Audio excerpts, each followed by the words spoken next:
নমস্কার, জীবন পাতা চ্যানেলের আরও একটা নতুন ব্লগে আপনাদের সবাইকে ওয়েলকাম। আজকে সন্ধেবেলায় রাতের ডিনারের জন্য বাচ্চাদেরকে বলেছিলাম যে রুমালি রুটি বানাবো, কিন্তু এত দেরি হয়ে গেছে, বাড়িতে গেস্ট এসেছিল। আর রুমালি রুটি করার জন্য মোটামুটি তো ধরুন আধা ঘন্টা বা 1 ঘন্টা মেখে ওটাকে সফট করতে রাখতে হয় আর কি। তো সেটা করার সময় নেই, আর এদিকে খাওয়ার টাইম হয়ে গেছে। অগত্যা ইউটিউবের শরণাপন্ন হলাম।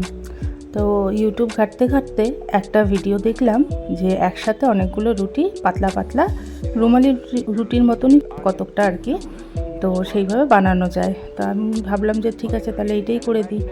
তো একটু দুধ নিয়ে নিলাম, প্রায় 1 পোয়া মতন দুধ ছিল, আর তাতে একটু নুন মিশিয়ে নিলাম। আর পরে আমি ওটাতে একটুখানি বেকিং পাউডার দিয়েছিলাম, সেটা আপনাদেরকে এখন দেখানো হয়নি। প্রথম লটে যে রুটিগুলো বানিয়েছিলাম একটু শক্ত হয়েছিল, তার কারণটাও আমি বলছি। তো তারপরে আমি বেকিং সোডা দিয়ে দিয়েছিলাম। তো বেকিং সোডা দিয়ে দেখলাম যে রুটিগুলো একদম সফটই ছিল। তো আমি পরিমাণ মতন ময়দা দিয়ে মেখে নিচ্ছি। আজকে অনেক দিন পরে ময়দা দিয়ে রুটি বানাবো। খুব একটা নরম নয়, আবার খুব একটা শক্তও নয়, এরকম একটা ডো আমি তৈরি করে নিলাম এই ময়দা থেকে।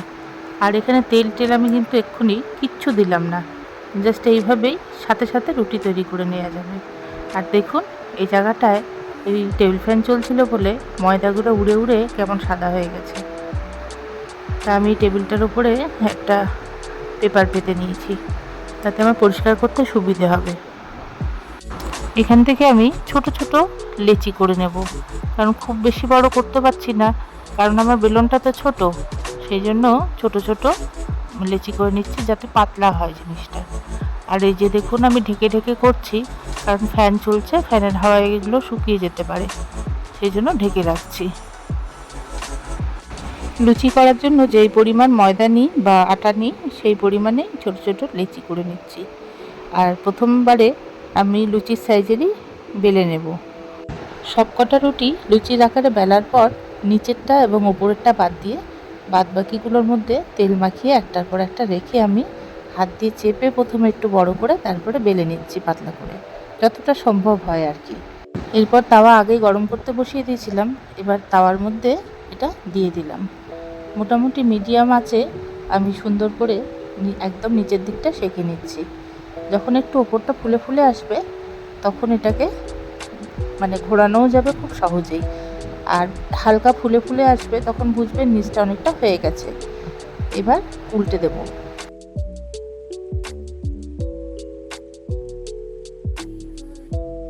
একটা পিঠ কিন্তু খুব সুন্দরভাবেই হয়ে গেছে। এবার আমি এই রুটিটাকে ছাড়িয়ে নিচ্ছি। ছাড়ানোর পর দেখলাম যে ভেতর দিকটা একটু সাদাটে মতন হয়ে রয়েছে। হয়তো রুটিটা তৈরি হয়ে গেছে, কিন্তু আমার ছেলেমেয়েরা কোনোদিন এরকম খায়নি, ওরা ভাবতে পারে হয়তো মা কাঁচা রুটি বানিয়ে দিয়েছে। সেই জন্য আমি এটাকে আরেক পিঠও ভালো করে ভেজে নিচ্ছিলাম। আর এই কারণেই রুটিটা আমার একটু কড়া মতন হয়ে গেছিলো, কিন্তু ওই বেকিং সোডাটা দেওয়ার পর দেখলাম সেই সমস্যারও সমাধান হয়ে গেছে। আমি 2 পিঠই হালকা করে ভেজে নিয়েছিলাম, অথচ নরমই ছিল। আমার কিন্তু আজকে এইভাবে রুটি বানিয়ে বেশ মজা লেগেছে। কি সুন্দর একবারে অনেকগুলো রুটি হয়ে যাচ্ছে, আর বেশ পাতলা পাতলা রুমালি রুটির মতন অনেকটা, কিন্তু রুমালি রুটির থেকেও মনে হয় পাতলা, একদম পেপার পেপার লাগছিল।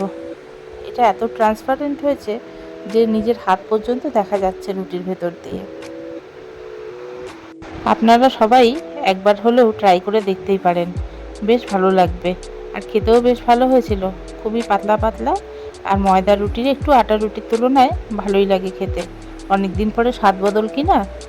তো যাই হোক, আমার মনে হয় এটা আটা দিয়েও ভালো হবে। আটা দিয়ে কোনোদিন করে দেখিনি, এটা ফার্স্ট টাইম ময়দা দিয়েই করলাম।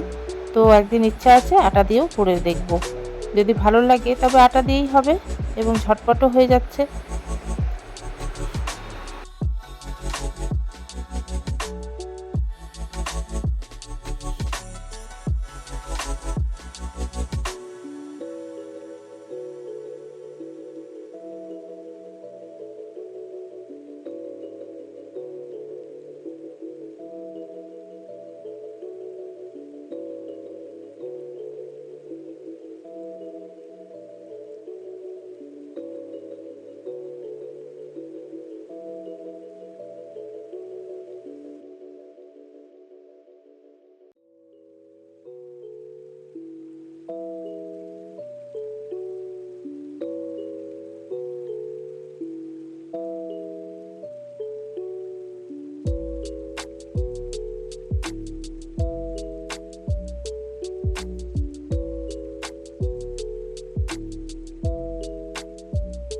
দেখলেন তো কতটা পাতলা হয়েছে, নিচে থেকে হাত পর্যন্ত দেখা যাচ্ছে, এতটাই পাতলা।